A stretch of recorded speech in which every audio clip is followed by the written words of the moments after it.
At 36 years old, Michael Carter felt like life had passed him by.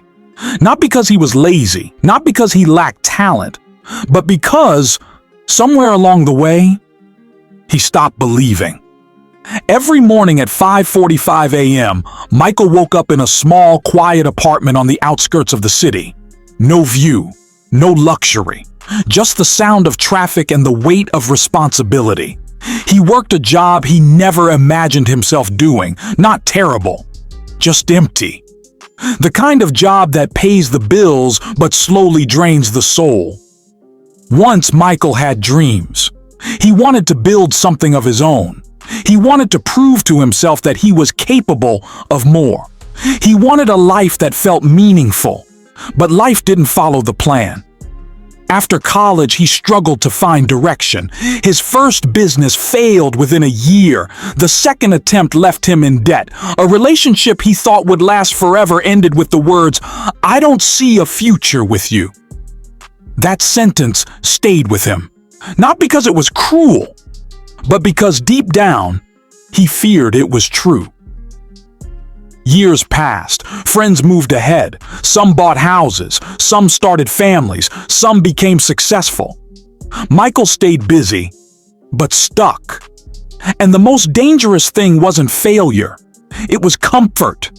Comfort in routine. Comfort in excuses. Comfort in telling himself, "This is just how life is."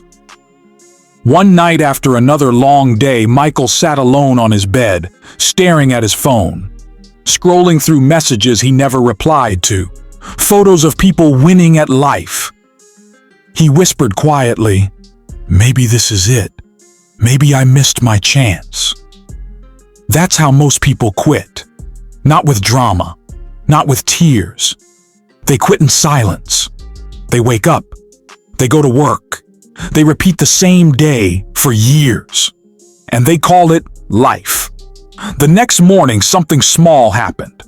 Michael was walking to work when he saw an older man struggling to push a broken-down car. People walked past. Nobody stopped. Michael hesitated, then helped. As they pushed the car to the side, the man smiled and said, "Life knocks us down, son. But as long as you can still push, you're not done." Those words stayed with him all day. That night, Michael couldn't sleep. He realized something painful. His biggest regret wasn't failure. It was not giving his best effort anymore. He had been waiting to feel ready, waiting to feel confident, waiting for motivation. But motivation never came. So he made a decision. Not a big one, not a dramatic one, just a quiet promise to himself. I will stop living by my feelings and start living by discipline. The next morning, he woke up early, even though he didn't feel like it. He started learning again, even though it was uncomfortable. He worked on his goals after work, when he was tired. Some days nothing felt different. Some days he wanted to quit again, but he didn't. Weeks passed, then months. Progress was slow, painful, invisible. But something inside him changed. He stopped complaining. He stopped blaming. He stopped waiting. He took responsibility. Michael failed again, more than once, but this time, failure didn't break him. Because he expected it. He learned, adjusted, kept moving. 2 years later, his life wasn't perfect, but it was honest. He had built something small, but real. He had confidence, not from success, but from effort. He could look in the mirror again. And one evening, while writing in a notebook, Michael realized something powerful. His past no longer controlled him, because the last chapter had not been written yet. Life doesn't change when you feel ready. It changes when you decide to act despite fear. Fear will tell you, it's too late, you're too old, you missed your chance.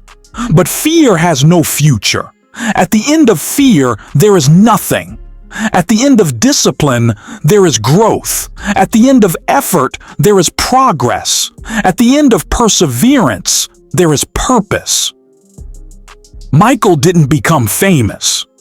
He didn't become rich overnight, but he became something far more important. Someone who refused to quit. And that's the kind of person life eventually rewards. If you're listening to this right now, feeling stuck, feeling behind, feeling like you failed too many times, remember this: as long as you are breathing, your story is not over. The last chapter of your life has not been written yet, and when it is, make sure it tells the truth that no matter how many times life knocked you down, you stood back up. Because it's hard to defeat someone who refuses to give up.